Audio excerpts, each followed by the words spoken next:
Teachers of Reddit, what was the most annoying thing you ever had to deal with in class? Just how much of a danger small children are to themselves and others. We've got to catalog every playground injury, which while understandable in theory is actually incredibly time-consuming, and the kids have been taught to find a grown-up for everything, so one minute you'll be applying ice to someone who ran into a post, and then filing in the same forms for the kid who wanted a band-aid because they have a hangnail. Early elementary art teacher here. I was in the middle of teaching a kindergarten class and noticed one of the kids was passing gas. A lot. Luckily it was warm enough outside, so I cracked a couple windows without missing a step in my lesson or bringing more attention to the smell. A few minutes later, I realized that the smell is growing at an exponential rate, and I had the terrible thought someone shit their pants and now they're either too embarrassed to come tell me in front of their peers or scared they will get in trouble. Remember, they're 5-year-olds. So, I decide my plan of attack will be to continue teaching my lesson as planned, but actively walk around my classroom with an extra heightened sense of smell so I can literally sniff out the kid that did this while still acting normal around all the students. Sure enough, I get to one of the tables and this one kid just smells terrible, and it's obvious she did this. I get the kids started on their art projects and ask this girl into the hall to have a chat. I ask her if she pooped her pants and she says no. I ask her if she's sure she didn't and she says yeah, she's sure. We go back inside the class and the smell gets even worse. A couple minutes later I ask the same girl back out in the hall and I tell her I know she pooped her pants and that she needs to go to the school nurse to get a change of clothes. After it takes some convincing, I get her out of there and get things cleaned up on the sly so that way a lot of the other kids wouldn't find out what happened and therefore wouldn't tease the girl later. That was a rough day. Squeaky chairs. It seems silly, but when chairs squeak every time a kid moves. I was doing relief supply teaching at an all-boys school in North London. The school had a reputation for being difficult, but never did I expect that I would have to try break a group of 16-year-old boys commencing a game of tug-of-war across the science lab. University level, so I am not sure if this counts, but he would come to class and watch television shows on his laptop. I don't have an attendance requirement. I asked him to please just watch them outside instead of coming to class. He said he was very sorry and would not do it again. After that, he was still pretty clearly watching shows in class on his laptop, with the sound down, but would click away any time I came near. I don't understand. The country I teach in sells energy drinks to the small children on their break. Then they come into class bouncing off the walls and won't stop talking. The absolute most stressful thing I've ever experienced in my life. The principal. Easily the most annoying thing. The first school I worked at, the principal would go to every classroom every day, sometimes multiple times per day. He and the vice principal tried to micromanage every aspect of teachers' classrooms. All it did was disrupt the flow of the class and piss off both my students and me on a daily basis. I had a student one year who smelled awful. The moment he was in a certain radius, you'd get hit with a wave of BO that would knock you over. The smell was so bad that the next class would complain because his stank would linger. I felt bad because I actually liked him and thought he was nice. He had to have been bullied. I'd see kids putting their shirts over their noses and I couldn't get mad at them. It was really distracting. I felt so bad because I also didn't want to go near him because he made me gag. We talked to his mom. The nurse gave him deodorant and said he could get some whenever he needed it. They even offered to let him use the shower in the gym. Nothing helped. The kid doesn't care about hygiene. There may have been a reason why. Maybe he was abused or no one taught him how to wash. But, the only thing that got rid of that smell is when the school year ended and I didn't have him anymore. Parents who ask why I've not taught their 2-year-old to read. Dude, if they were ready and we had the staff to sit one-on-one to teach them, I'd love to. But I'm too busy changing them, cleaning and doing pointless paperwork. There is a lot more to learning to read than sitting a kid down and trying to shove books down their throats. Also, revenge poopers. Little Johnny got mad because I didn't let him put the Lego up his nose or keep hitting Sally. He goes and poops on the floor and waits for me to find it.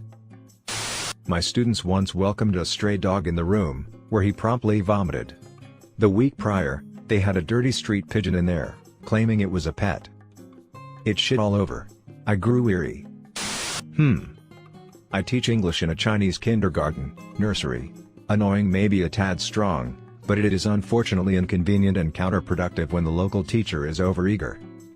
Some are taking an active part in the class, which is great, but oftentimes they step in to correct the kids and do so incorrectly, pronunciation particularly.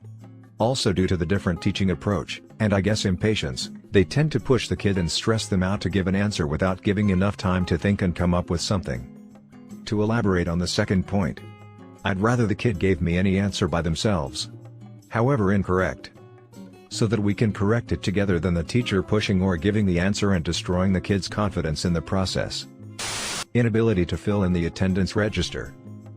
30 in class, only 27 names on register. Who hasn't filled in their name? We all have. No, you haven't. Who hasn't filled it in?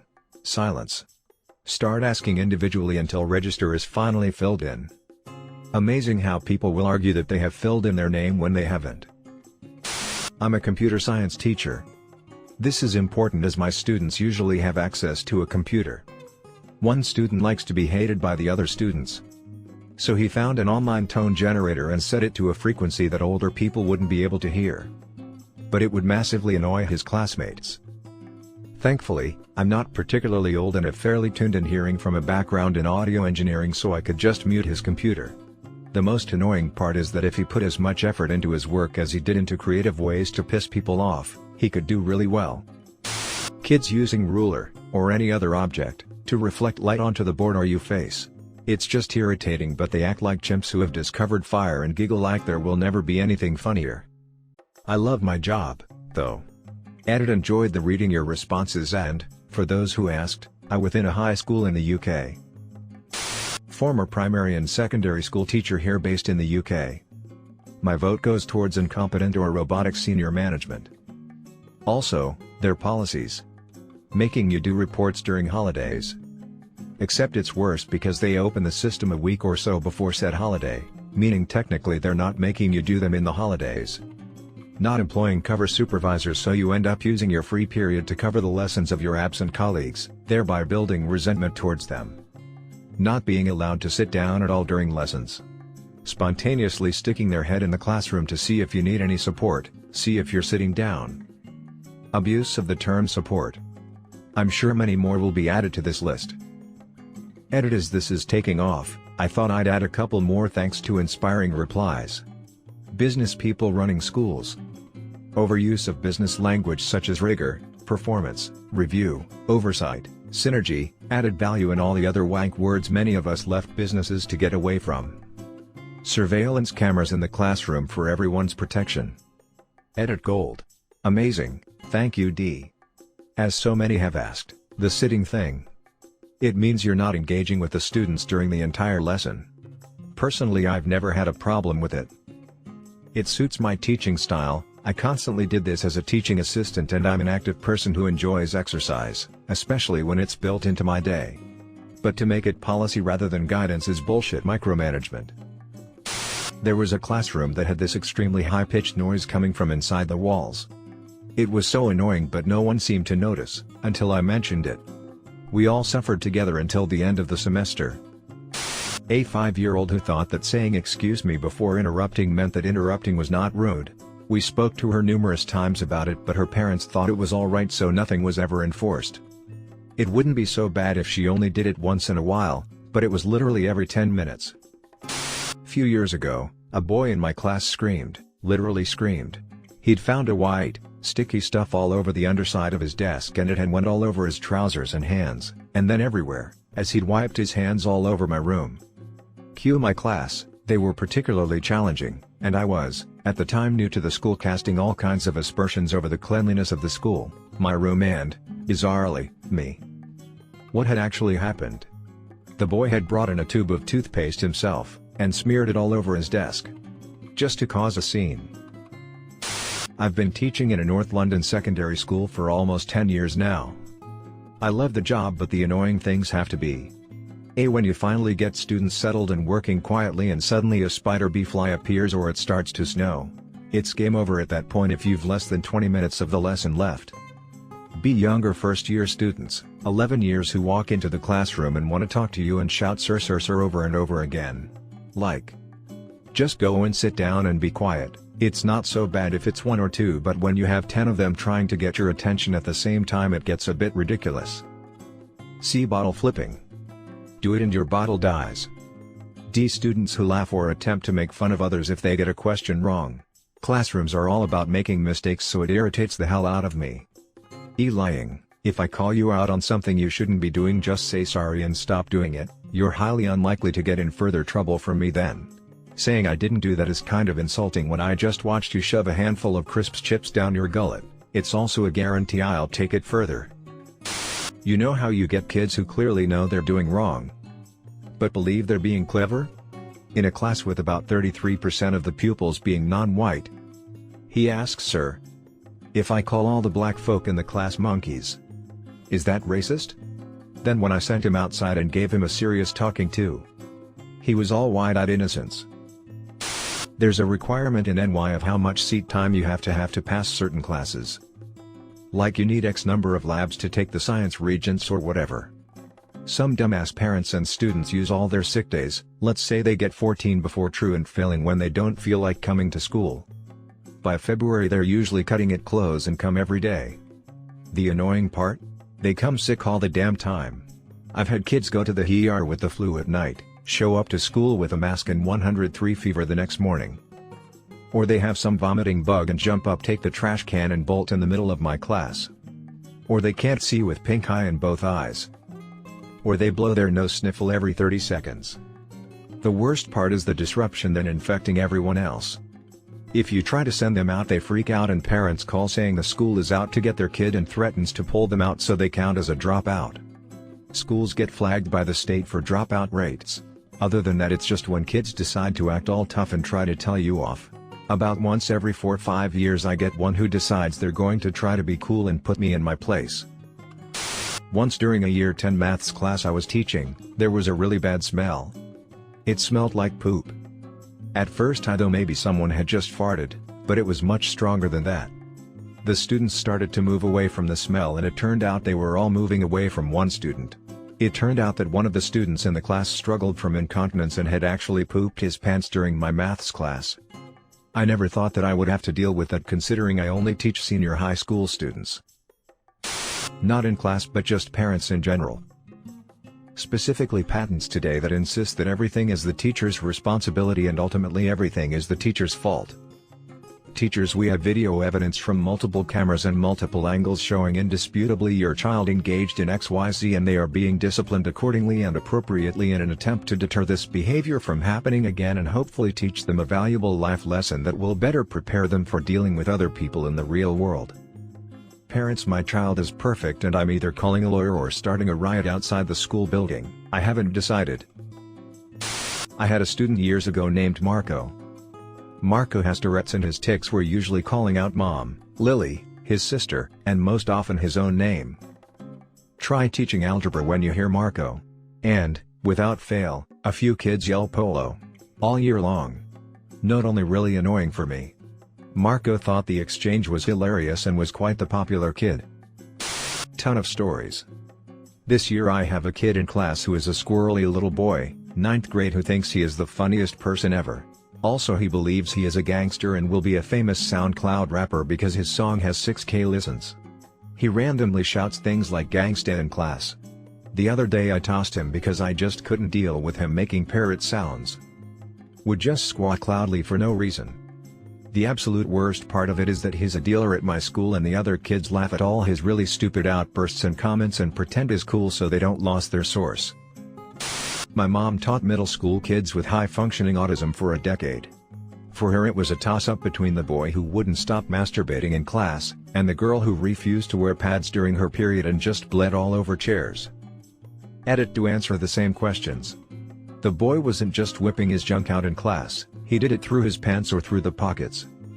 They managed to curb the behavior by banning him from wearing sweatpants and giving him safe objects to fidget with because I think it was a fidget habit for him.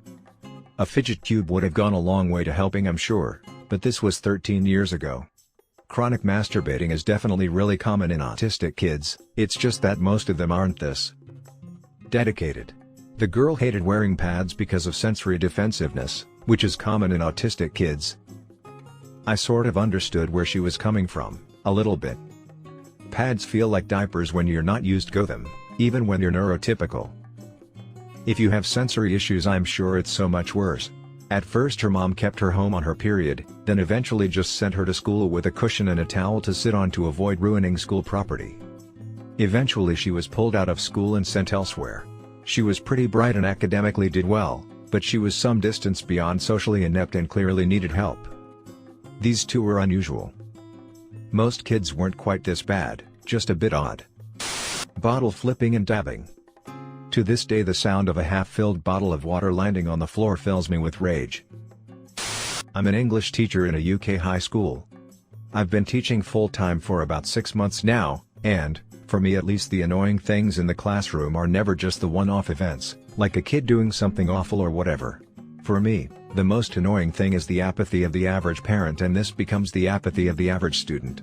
Though some genuinely don't care, most parents want their children to succeed, but either do not help their child to do so, or even actively work against them in some foolish way. The problem then is basically this: without constant support and encouragement at home, a child is unlikely to succeed to a high degree.